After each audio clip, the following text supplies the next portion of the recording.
So we are starting chapter 34 today.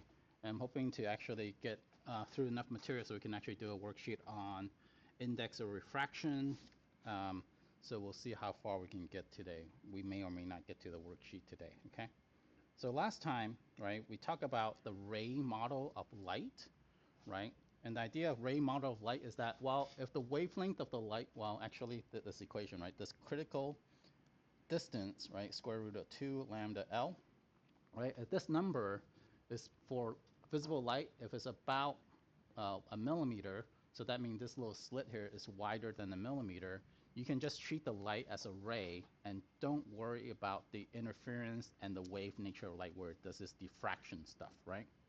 Okay, so we're going to do now, as opposed to just trying to figure out what the aperture is doing. So this is an aperture, this is a object, this is the image, right?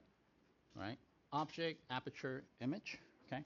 What we're going to do is we're going to deal with reflection. Okay. So some of this might be very intuitive already because, you know, people look in mirrors and stuff like that. But hopefully we can kind of quantify it more in a systematic way. Okay. So this is one of the most familiar concepts in optics that you will find. Okay.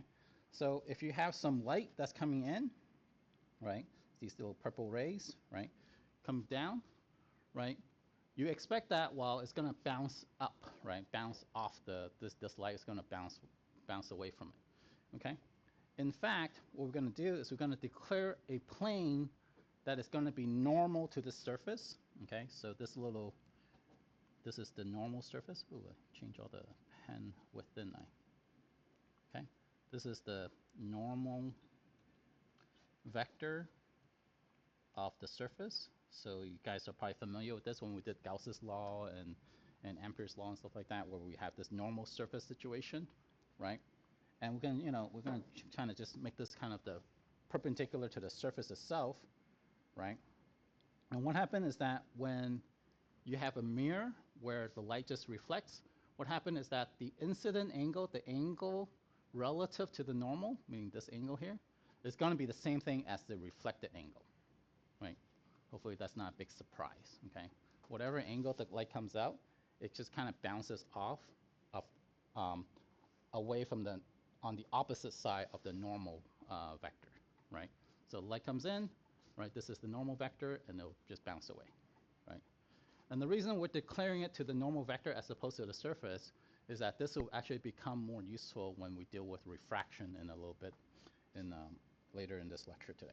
Okay, so let's just do a quick example, right? So it's like, you know, so in this little example, we have a little dresser mirror that is 1.7 meter tall.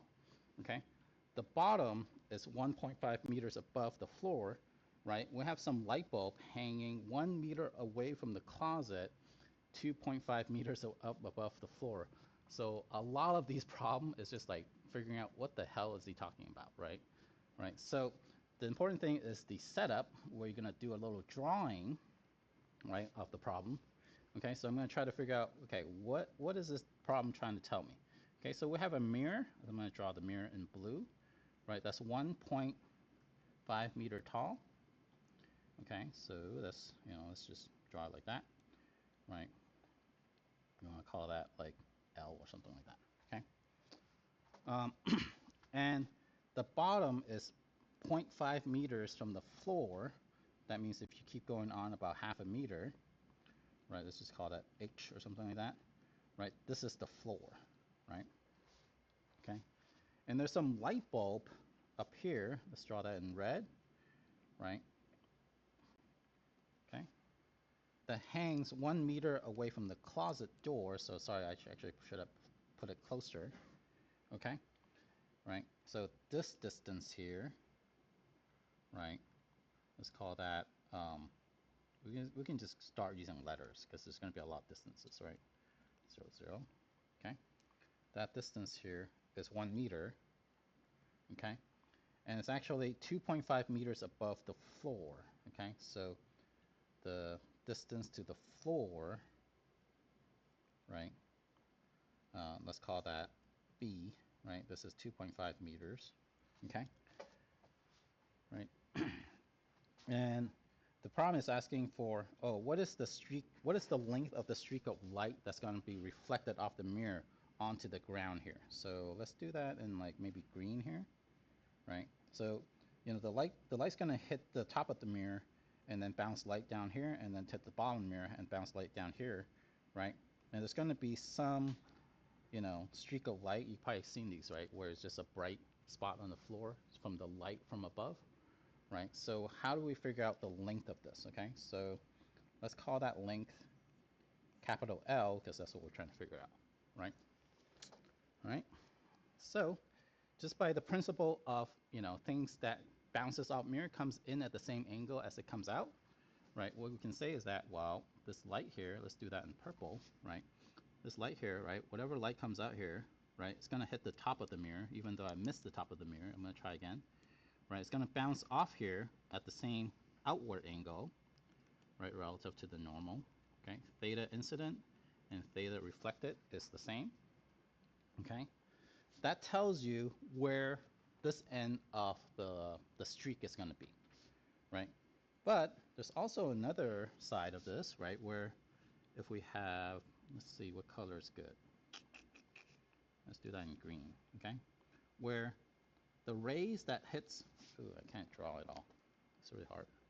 The rays that hits the bottom of the mirror, right, is going to come in at some angle, right? It's going to come out at this angle, theta incident and theta reflected. And in fact, by just doing that drawing, I figured out that, wow, okay, actually, my little streak was not well drawn, right? So it's actually a little bit longer than I expected, okay? So how do we figure out these two distances, right? So this is where, you know, we all go back to trigonometry and we're just going to start drawing triangles, okay?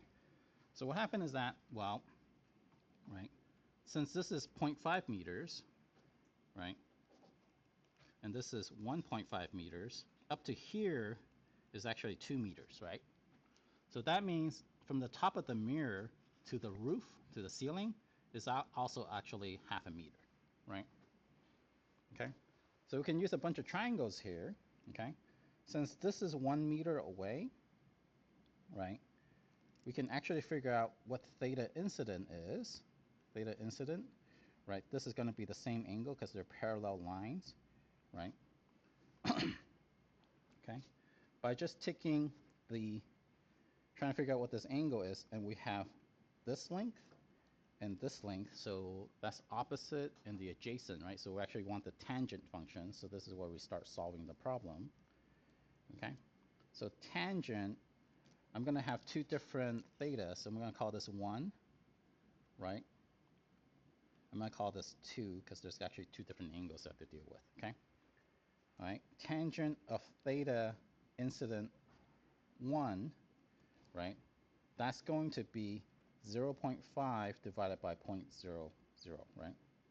And both of them have units of meters. The meters actually cancel out, right? If you punch this in your calculator, you're going to figure out that theta 1 is actually going to be 45 degrees. That's 1. You know, what's inverse tangent of 1/2? Let's do that. Inverse tangent, that's the green thing, of 0.5, right? This is actually going to be 26.57 degrees. Okay, how many sig figs are going to be? We're going to have to deal with 3 sig figs here, right? So I'm going to round to 4 sig figs on all my intermediate numbers. Okay, that means, right, this angle here is also 26.57 degrees. Okay, and now I can actually figure out what this distance, let's call this, you know, C is, right? Because now we have this angle, which is 26.57 degrees, right? We have the height of the thing, right? And then we also have, we want to figure out what the length is. So this is once again opposite over hypotenuse, right? So tangent of theta reflected 1, which is going to be equal to tangent of the incoming ray 1, right? That's actually the same angle here, right? That's going to give us basically opposite, which is going to be L plus H, right? That's just these two combined together, divided by C. Okay, and I see that I'm going to need more space here. So I'm writing kind of big. Okay, so C is actually going to be equal to L plus, oops, I'm going to solve this. Yeah, L plus H divided by tangent of theta R1. Okay, okay. So L plus H, right? This is half a meter, 1 meter. Oops, don't mean to do that. Right, that's actually 2.0 meter. Okay, instead of typing in tangent of theta R1, I actually know what that is already, right? This is right here, right? It's 1/2, right? So therefore, the length C is actually 4 meters, okay, to 3 sig figs. All right, so we figure that out, right? Now, right, we need to figure out what length D is, right? Because then if I take C minus D, I will get the length L, right? Okay, so D, in a similar way, right, this has to do with theta, theta I2 and theta R2, right? So in this case, right, the distance from the lamp to the wall is the same, but then this distance here is very different, right? It's 2 meters instead of 0.5 meters. So therefore, right, we go down here of tangent I2, right? Basically very similar to this equation up here, right? But instead of 0.5, now we're dealing with 2.0 meter because, right, this is half a meter, this is 1.5, so this length here is actually 2 meters also, okay? And then we're dividing by the 0.00 meter, not centimeters, sorry about that, okay? So inverse tangent of 2, right, instead it's going to be 63.4 degrees. Notice that even though I'm calculating these angles, right, we actually don't use it, right? But it's just in case you want to calculate those angles, just so they make sense, right? Because you know this angle is about 26 degrees, right? The other angle is 43 degrees. Hopefully that makes sense because this looks a lot bigger than the other one, right? So that's hopefully useful information. Okay, so doing the same thing over there, right? So, right, once again, we know what this angle is, theta R2, right? Once again, we're doing opposite over adjacent, okay? So tangent of theta R2 is going to be H over D, right? H over D. And we're actually trying to figure out what D is, so D is actually H over tangent of theta R2. Okay, H is 0.5 meter, right? Tangent of theta R2, I don't have to punch it in the calculator because I actually know what that number is because, you know, I already calculated. You already wrote it down in here, right? That's actually 2 divided by 1, so therefore it's actually 2. So this is actually going to be 0.25 meters, okay? So the length of this streak is going to be basically whatever the distance D is minus C, right, or 3.75 meters. Does that make sense? Where you just kind of systematically just draw triangles and use tangent functions until you figure out what the answer is. Everybody happy? Everybody sad? Now we have to draw these triangles? Okay. All right. So let's talk a little bit more about mirrors. Okay. So mirrors, when you have an object here, right, all the light, remember when you draw an object, if you have a single point object, you should think of it as just kind of rays going out in every direction, right? What's going to happen is that this object is going to have rays that comes out, right, and hits the mirror at different points and also at different angles, right? What you can do is actually, when you look in the mirror, you see yourself, right? Maybe, right? Or you hold something up against the mirror, you see yourself, okay? This is known as a virtual image, okay? This is known as a virtual image, okay? These virtual image would appear, you know, if your head is here, right, your head will actually also appear at the same height if this mirror is completely vertical, right? So what happened is that to figure out where this virtual image is located, right, it's going to be whatever the incident angle is, right, and the reflected angle is the same. What you do is you basically draw a line into the mirror, right? This is not a real place, right? This is like if you did this in real life, this is inside the wall of your apartment or in your neighbor's thing, right? So this is not a real place, okay? But right, the virtual image will appear to be the same distance as you from the mirror, right? This distance is the same, right? In fact, the angle, right, that you will see the image will be the same as if as the incident and the reflected angle. Okay, so let's see how this looks like when we have more rays, and then our eyeballs are actually somewhere else. So let's say you're holding up your phone above your head, right, and then you're looking into a mirror. Where would how would that image look like? Okay, okay. So we're going to draw rays coming up from our object, right? And so what happened is that the reflected ray is going to come back out, and then this is a much better drawing of an eyeball than I can do, right? Okay. But what happened is that the virtual image will appear to be behind the mirror, right? The same distance s away from it, s and s prime. Okay. In this case, s is going to be equal to s prime. Okay. Okay. And it's going to appear at the same angle above the horizontal that you would draw in this virtual image. Okay. Okay. And in this case, unlike the aperture situation, right, the object actually appears right side up, okay? And this is how you figure that out, okay? So instead of hanging just a dot, we're gonna hang a little Christmas tree, right? At point P is the top of the Christmas tree, at point Q is the bottom of the Christmas tree. If you do all the light tracing, right, to the mirror, that will actually hit your eye. You don't have to draw like 4 of these like this. You can just draw one actually. It'll come up pretty accurate, okay? So you draw one ray coming down here, right? And the one that hits your eye is going to be above the one that comes from the bottom of the Christmas tree. So the image, right, if you project this back here, actually appears right side up. That's why when you look at a mirror, you don't look like you're upside down, okay? Unlike what we just talked about with the aperture situation. Does that make sense? Okay. So there's another example in the textbook about mirrors and how high and how tall mirrors are. But let's do this quick poll real quick, right? Let's say I think this is supposed to be like is this like a quarter or something they're holding up? Or baseball, something like that, right? Let's say instead of just one mirror, you have 2 mirrors at a right angle to each other. You might be familiar with this if you have like a mirror and a medicine cabinet next to it. You might see this at home, okay? And it's not located at a 45 degrees, okay? That's the little ball, right? And you're an observer looking at this. How many images of the little baseball are you going to see? Can you guys figure that out? Okay. I'm going to start drawing the obvious ones first, okay?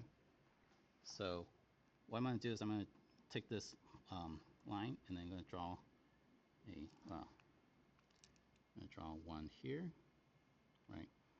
This is basically the same angle, right? Theta r, right? Where's another image? So that's image number 1. Where's the other image going to appear? I'm sorry? The other mirror, right? So I'm going to try to approximate it so it actually looks okay, right? So there's going to be 2 images. Is there a third one? Can anyone figure out where the third one comes from? I'm sorry? It's both mirrors. Hits both mirrors, yeah. So how are we going to get to the eyeball? By hitting both mirrors, right? So what we can do is actually have a ray that comes here, and then bounce like this, right? Those of you, if you play pool, then this makes it a much easier problem. But if you don't, that's okay. Okay. We just need to draw straight lines and figure out what angles are. Okay. Okay. So you actually see 3 different baseballs, right, behind the mirrors. Okay. When you see this. Okay. So you actually see 3 different images. Okay. So that's pretty cool. Okay. All right. Any questions about reflection? Ooh, 10 minutes to do refraction. That's going to be tough. We'll see how this goes. Okay. All right. So the next section is going to be on refraction. So you've probably seen these before. If you're ever at a restaurant and then you see a glass that has a spoon or a straw in it, it's like, what the hell's going on here? Right? Why is this spoon disconnected from each other? Right? And this effect, right, is just due to the index of refraction of water versus air. Okay. So imagine that you have some light ray that's going from the air into water, what will happen is that the light will actually bend because you're going from air, which is a particular medium, so air is a medium, okay, into another medium, which is water, okay? So this, going from a medium 1 to medium 2, we're going to figure out how we can quantify how big this bending angle will be, okay? So let's say if you have a incident angle theta 1, so now we're not doing incident and refraction, right? We're doing 1 and 2, because there could be like multiple layers of these media, right? Okay, so let's say it comes in an angle theta 1, right? When it goes into water, it actually comes out at a smaller angle, okay, theta 2, okay? And we can figure out what this is by using this thing called Snell's law, okay? Snell's law tells us that, well, the angle of medium 1 and angle in medium 2 is going to be related to each other if you take the sine of them and then multiply by the index or refraction of each of the individual ones. So basically n1 sine theta 1 is going to equal to n2 sine theta 2. Okay, this is known as Snell's law. Okay, and we already kind of talked about this last chapter, where the index of refraction is actually telling you how slow that particular light is going to be traveling in that medium, right? So if you're in vacuum, right, light will travel exactly 2.998 times 10 to the 8 meters per second, right? Speed of light is 2.998 times 10 to the 8 meters per second, okay? In air, it's actually slightly slower because you're going to have to divide by 1.003, so like, 0.03% slower. So pretty much the speed of light, right? But when it goes into water, you divide by 1.3, so it actually goes about 25% slower, okay? And in glass, it's even worse, okay? It goes 1.5, so it's actually go about a third slower. If you have diamond, anyone has 4 diamonds around here? Actually, it goes about 2.4 times slower in diamond. That's why when a jeweler look at trying to tell the difference between cubic zirconia and diamond, they can actually just look at the refractive angle and try to figure out, oh, is this a real diamond or not? Okay. Silicon, which is not transparent, invisible, it's only transparent in infrared, which is a longer wavelength, actually has an even higher index of refraction, okay? And the reason to bring that up is actually a lot of our fiber optic cables are actually using infrared to transfer information instead of optical. Okay, so the idea behind it is that you just imagine that this is just a way to figure it out, right? Imagine you have a bunch of soldiers marching along in a straight line, coming into an interface where maybe here they're marching on concrete, but maybe here they're marching on sand. Okay, what happened is that as they march and march and march along, right? In order for them to stay in a line like this, what will happen is that basically, since these soldiers will be slower, walking slower on the right-hand side first, right? Then what happens is that this guy aligns with this, right? By the time this soldier gets here, it's actually aligned with this one. So you kind of have this situation where, right, it just kind of like the little group of soldiers just naturally turn, okay? If anyone ever have to operate a hand mower, you'll probably have the same experience where if you're pushing, your hand mower from, let's say, your concrete ground into the grass, what will happen is that if you don't come in at a straight angle, what will happen is that your mower will just kind of have this little jolt of a turn, okay? Where in a slower medium, the refractive angles actually get smaller, okay? This also happens if you're driving, so be careful, right? Right, let's say you have paved road and then unpaved road here. What happens is that if your car, if one of the wheels gets into here, you actually start veering out to the right, okay? Just because, right, on this side you're traveling on a slower medium, and then on here you're traveling on a faster medium, so the left side of the car is trying to go faster than the right side, so you actually start turning because of that, okay? So I don't think we're going to have time to do a worksheet today, sorry. So that's the idea of index of refraction with light, right? It works the same way, where if you come in at an angle, right, to be able to figure out what is the refractive angle is, right, you use Snell's law. The same thing happens if you have a light coming from the water out to the air, okay? So now we're actually having the ray go backward, right? What happened in this case is that the angle actually gets bigger, right? This is the reason why we don't name these incident and reflected or refracted, because, right, the ray could be coming in from inside the water, coming back out, okay? So these rays can go either way, okay? So the way to figure out these problems, I'm going to do a example of this, okay, is that you really want to draw a fairly good ray diagram, okay? And what I found useful in the past is that if you just take your student ID and use it as a ruler, it's really good to just have that as a straight edge, okay? And then what you want to do is figure out what the normal line boundaries are, right? Where the surface, right? In this case, the normal boundary is this, right? And then you want to put a little dashed line. That's the normal to the surface, okay? That's where you're going to reference all these angles to, okay?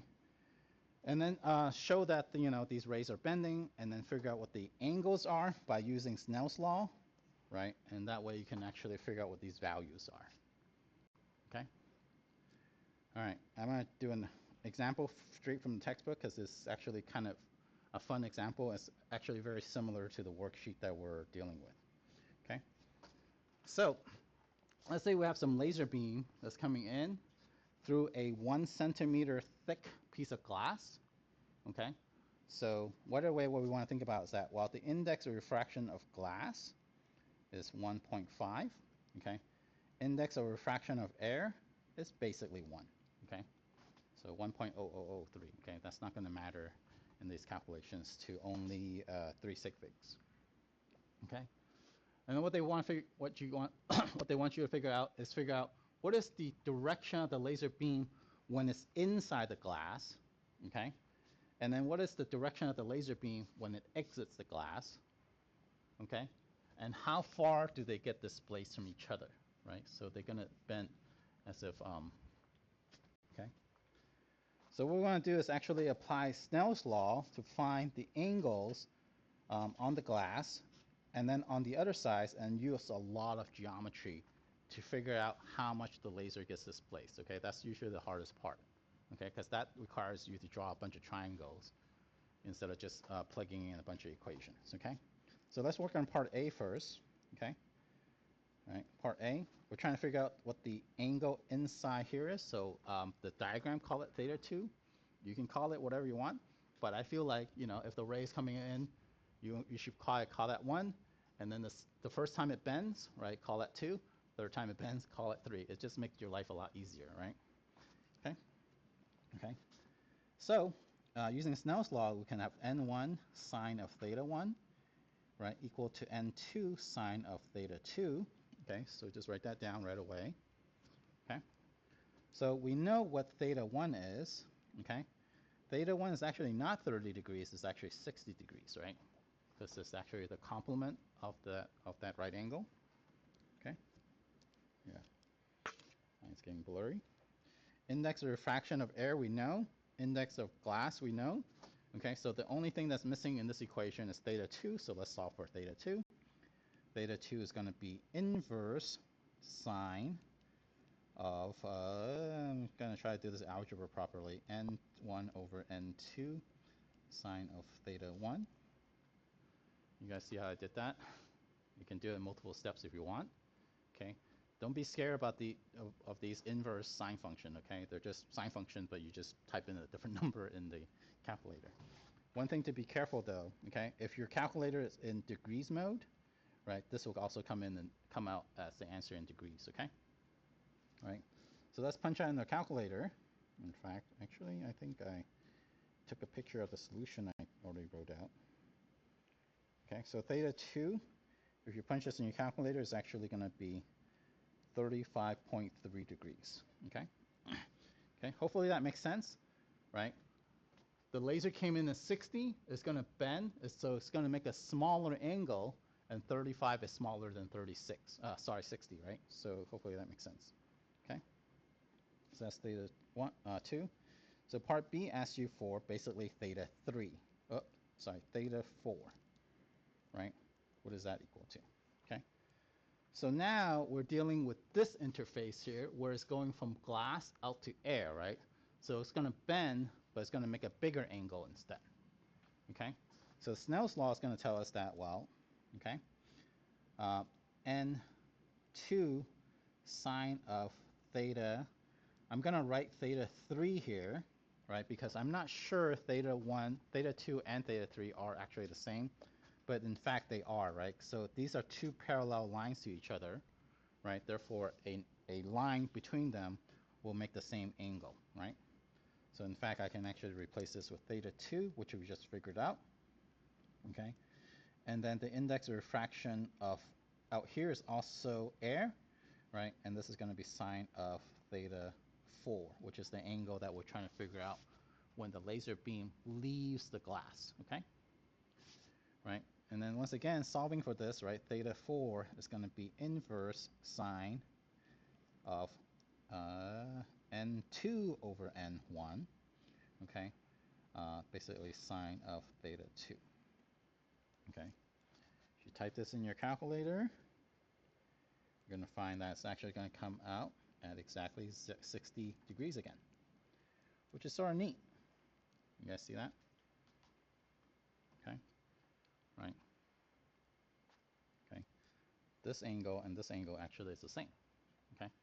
They end up traveling the same angle, okay, when it goes back to the same medium, okay? Okay, the hardest part is actually this situation. I'm going to erase a bunch of stuff. The problem asked you for how far did the laser get displaced when it travels through. Because if the glass was not there, the laser would just go straight, right? So they're trying to figure out this distance, d. Okay? How do we figure that out? And this is where you have to like be really good at your triangle drawing, okay? So we have to figure out what triangle will relate to this particular distance here, okay? Right? So if I erase this part, right? This distance d is the same no matter how far you travel along this direction, right? Right. So it seems like if I draw my one line here, I'm going to draw that in green. I'm going to draw this in green also. Oops, I erased my purple line. Sorry about that. Draw this in green. Green. Right. This is also the distance d, right? So somehow, right, we can, if we can figure out maybe this length, and this angle, we can figure out what distance d is, okay? Well, nice thing about this angle here, I'm going to call this angle phi. This angle here, right, is actually basically phi is going to be theta 1 minus theta 2. You guys see that? Because theta 1 is this angle, which is this whole thing, right? And theta 2 is this part of it. If you add theta 2 plus phi, you will end up with theta 1, right? So this is where a lot of geometry is very useful. Okay, so we got an angle, but right, we only have two pieces of information about this triangle. We need a third piece of information, right, in order to solve it. Okay, so how can we figure out something else? Okay, so we know the distance, the thickness of the glass, right? The thickness of the glass is 1 centimeter. Okay, so we know this length, right? But that doesn't tell us anything about these two lengths, right? But, right, this length is adjacent to this angle, and this is the hypotenuse of this triangle. You guys see that? Right? So adjacent and hypotenuse, right, that's the cosine function. So therefore what I can write is that, sorry for kind of, let me do this on the right side here so you can have the picture next to you. Okay?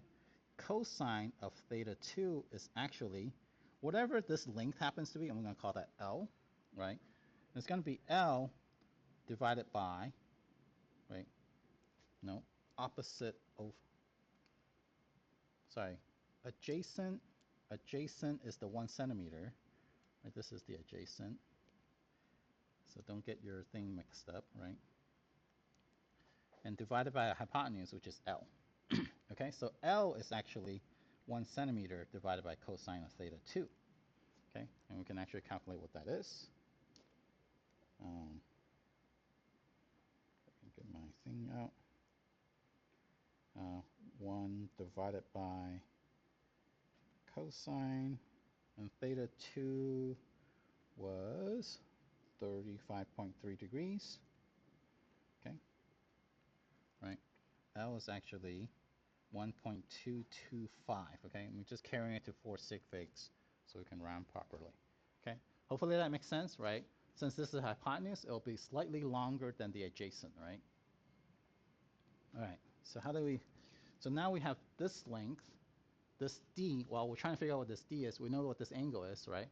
So this is the opposite, and this is the hypotenuse, right? Because this is actually the 45 to 90 degrees angle, right? Right. So opposite over hypotenuse, that's the sine function. Okay, so therefore sine of phi is actually going to be d over L. Okay, and phi is actually theta 1 minus theta 2.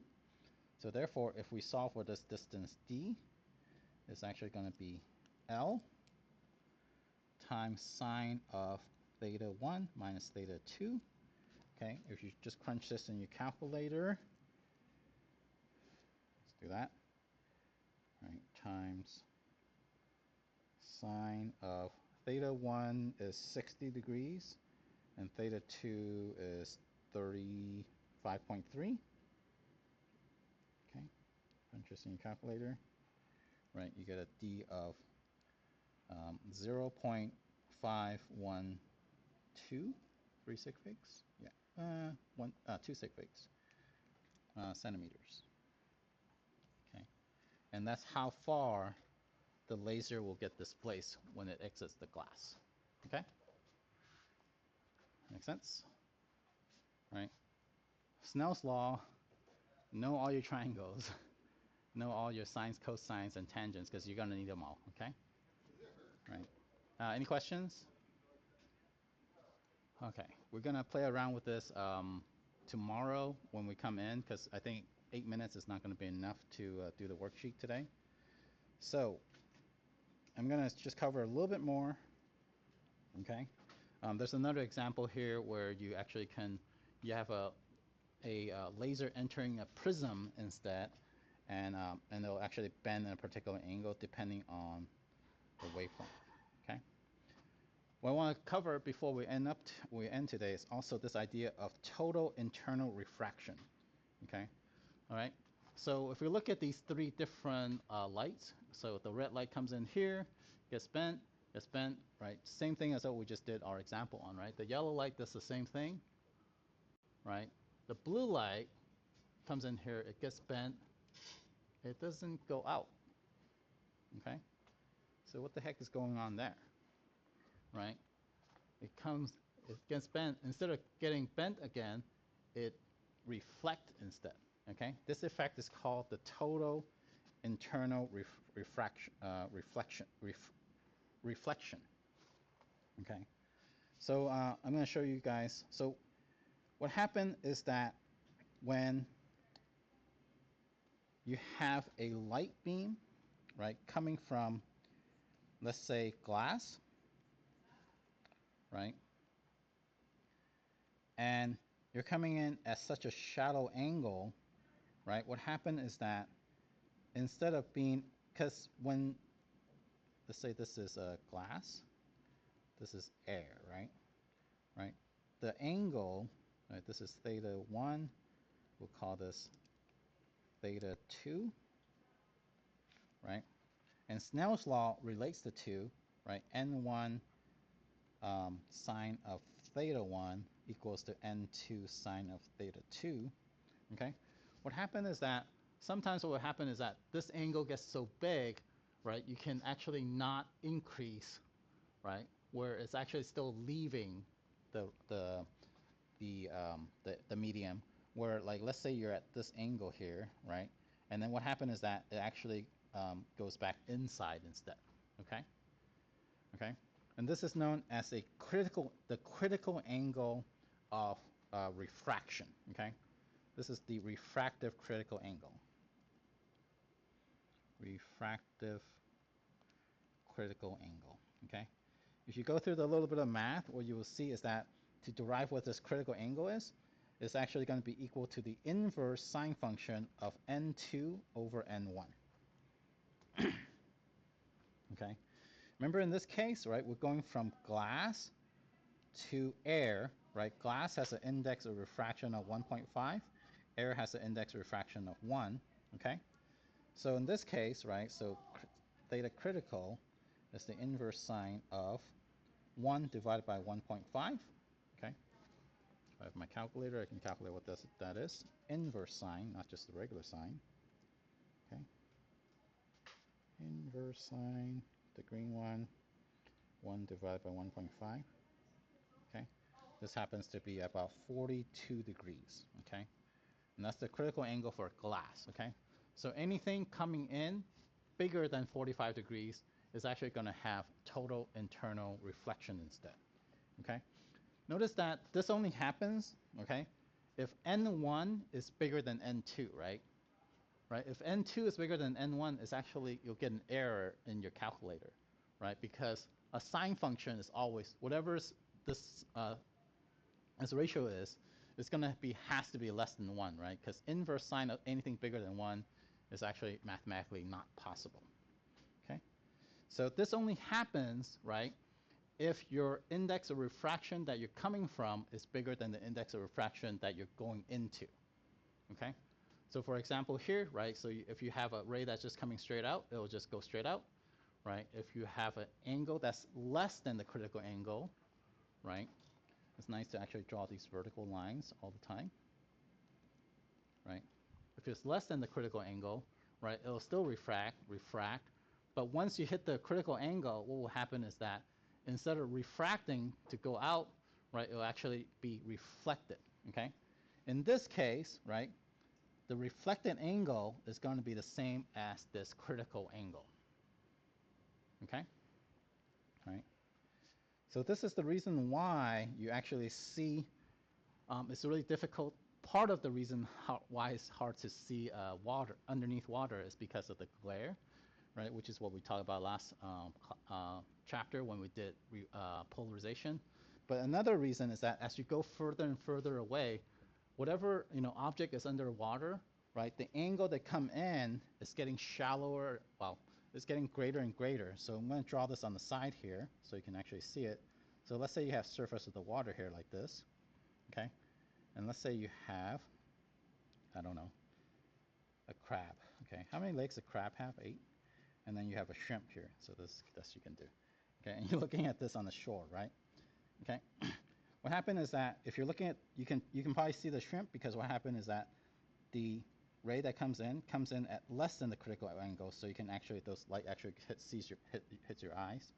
But for the crab, this box crab, right, the angle comes in so shallow, it actually gets totally internally reflected instead. So you actually cannot see the crab, okay? And that's why further away, it just kind of looks like a glossy mirror, where closer you can actually still see objects below the water, right? Okay. This example of this, we calculated what the total internal reflection is. You may think that, oh, this is sort of an annoying thing, right? You can't see underwater, that sucks. This is actually useful because you can exploit this, okay? For example, in a binocular, what they use is, well, some binocular, they use, instead of using mirrors, right, which can get scratched and has to be polished very flat, right? What they use is actually prism that has a high index of refraction so that you actually can create total internal reflection in them. So basically, this surface acts like a mirror, right? So for example, when the light comes in here, right, if the index of refraction inside here is much bigger than air, what you get is you get a total internal refraction into another prism, which also has the same index of refraction. And usually these are called crown glass. which is a special glass that has an index of refraction that's actually bigger than 1.5. It's usually like 2.4 or something like that. Okay, and then you have total internal reflection here, and then it'll go through the eyepiece here. So as opposed to putting two mirrors here, right? You just put two prisms like this together, and you can actually create a mirror like that. Okay, and it's actually much more stable because you have this solid triangle you're mounting on into your binocular, as opposed to a little thin mirror, that might get bent, I don't know how well it behaves with heat, right? Any moisture that builds up on the mirror is also bad dust, right? So this is actually very useful. Fiber optics also work on the principle of total internal reflection, where a fiber optic cable has two different types of materials made of. Okay, the innermost piece is known as the core. The outer piece is known as a cladding. Okay, it basically has a slightly different index of refraction. So, for example, if the core has an index of refraction of 1.5 and the cladding has an index of refraction of 1.4, what will happen is that, let's say you're trying to communicate information from, using a laser to some sort of sensor, at the end, at the modem, right? If this fiber optic is not bent very much, so it has some bending radius that you have to know what it is, right? What happens is that the laser beam will actually get total internal refraction inside there, so the light never escapes out from the side, only from the ends. Okay, and this is the reason why when you see something like this, right, where you have some laser beam, that's some light coming in here, right? It's as if the light is not coming out here and only coming out when it gets to the end here, right? And this is how fiber optics actually are able to transmit information, because you want to retain the light inside the fiber as opposed to losing it on the side. Okay, so I'm a little bit over time. So tomorrow we're going to start off with a exercise on refraction.